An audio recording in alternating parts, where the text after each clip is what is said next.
What's up, guys? I'm Joe, and I'm here with my co-host Tim, and this is the Final Serve. How's it going, guys? And this week we're going to be doing Week 2 picks. Started off with the Bears and Packers. An NFC North division rivalry. A game where the Packers are at home, losing a tough game to the 49ers last week. A game in which their leading rusher was Aaron Rodgers with 5 carries and 27 yards. I believe another game that the pressure's all going to be on Rodgers. He's going to need a big game. A game that I was originally going to go Packers, but I'm picking the Bears now because I feel that the Packers are a little too distracted by making excuses for reasons why they lose. Beginning of this year, Clay Matthews turned around and said that the Giants didn't beat them, that they beat themselves. Yet last week's game, they said the same thing about the 49ers, that the 49ers didn't beat them, they beat themselves. And again this week, Aaron Rodgers turned around and blamed the refs for the reasons why they lost. Personally, I don't think any team should be blaming outside reasons. You got beat by San Fran, fair and square. Their defense couldn't stop them. They couldn't get anything going against their defense. The only reason they were in the game was because of a punt return. Otherwise, that game should have been a blowout. I think because of the distractions with excuses and stuff like that, the Bears are going to come in a little more focused. And I like the Bears in this game, 28-20. I'm going to go in a different direction. Last week, the Bears were very impressive on offense. Packers' defense was not impressive. However, I think the Packers will not lose back-to-back games at home. I think that the Packers will fix their problems and are going to come out on top 30-24. The next game we're going to pick is the Giants and the Buccaneers. I love the Giants in this game. I think they're going to correct a lot of the issues that they had last week. Victor Cruz will not be dropping 3 passes. I do think that they'll be able to manufacture some rushing yards in this game. I really like the Giants here. I'm going to go Giants 24, Bucks 14. Me as well. I'm also going the Giants. Second game at home, big game for the Giants. Don't want to fall back 0-2. The one thing that worries me a little bit is the Bucks' pass defense is pretty good. Freeman doesn't really concern me. I'm not really scared of him.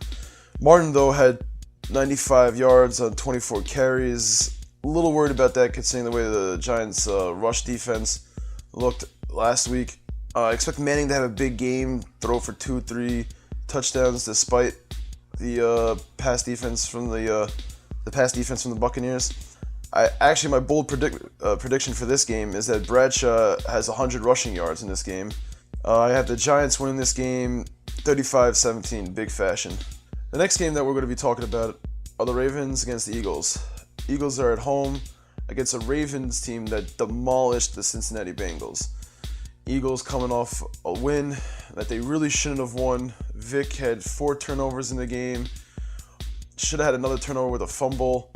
Played against pretty much a terrible Browns team, which give the Eagles defense some credit. The reason why they were in the game is because they also got 4 interceptions of their own. I like the Eagles defense in this game. I like a tight one in this game, but I think the Eagles fall short. Too much pressure on Vic. And Andy Reid being Andy Reid. The most alarming stat from last week was that Vic threw the ball 56 times. I think there's no reason to have any quarterback, whether it be Vic, Peyton, Brady, to be dropping back 56 times and throwing the ball. They need to feed the ball to McCoy a little bit more. I like what the Ravens did last week against the Bengals with the hurry-up offense. Wasn't really stopped. Rice ran for 68 yards, 10 carries, 2 touchdowns. Give me the Ravens in this one, 24-14. In this game, I like the Ravens.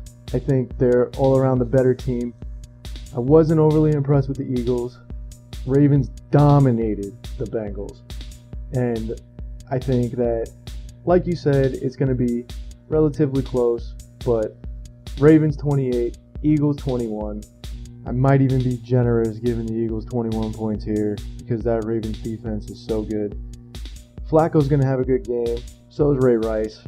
Defense is going to eat up Michael Vick. I really don't see Eagles coming out winning this game. The next game, Jets and Steelers. Now, I take some issue with some people because everybody said that the Jets were going to get completely owned by the Bills. They couldn't score, blah, blah, blah.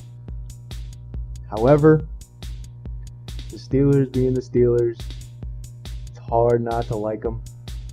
Even though they didn't look very impressive against the Broncos, I think that the Jets offense is going to come back down to earth, taking the Steelers 24-21. It's going to be a close game. I think both defenses are going to step up. Should be a lot of fun to watch. I'm really looking forward to it. In this game also, I have the Steelers start off the season 0-1. Big game for the Steelers. Once again, don't want to fall behind big. I have a big game for Big Ben in this one. Throwing for at least 2 touchdowns, 250 plus yards. Like you said, the Jets' offense is gonna come back down to earth. I actually have a really big game for the Steelers' defense this week. Expect an interception for Troy Polamalu this game, slowing down the Jets' run game. I have the Steelers winning this game 17-10. So the next game we got is the Detroit Lions against the San Francisco 49ers. The 49ers coming off a very, very impressive win against Green Bay. Feel like they got snubbed in the power rankings. Patriots getting number 1, them getting number 2. The Lions just squeaked away with the win against the Rams. I expect the 49ers defense, once again, especially at home, step up big. Calvin Johnson, I don't see it having a big game in this one. The 49ers defense is just too overwhelming. Give me the 49ers 20-14. I'm going with the 49ers as well. I think the Lions were lucky last week.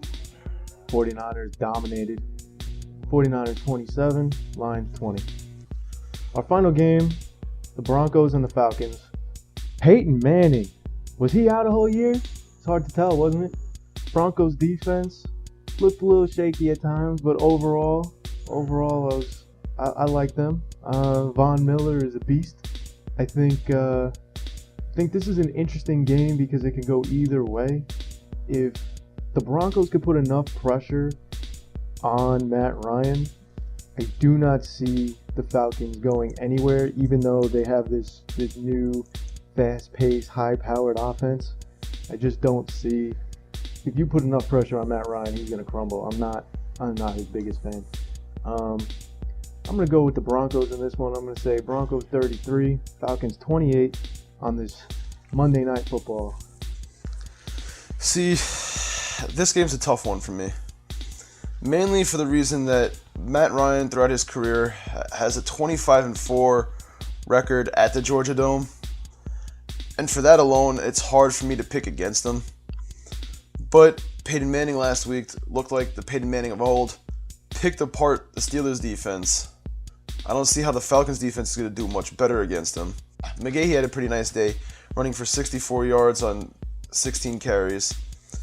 But Matt Ryan looked unstoppable against the Kansas City Chiefs, throwing for almost 300 yards and 3 touchdowns.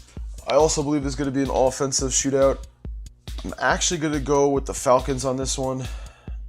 I'm going to go Falcons 31, Broncos 27.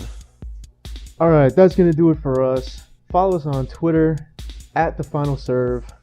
Thanks for listening. You've just been served.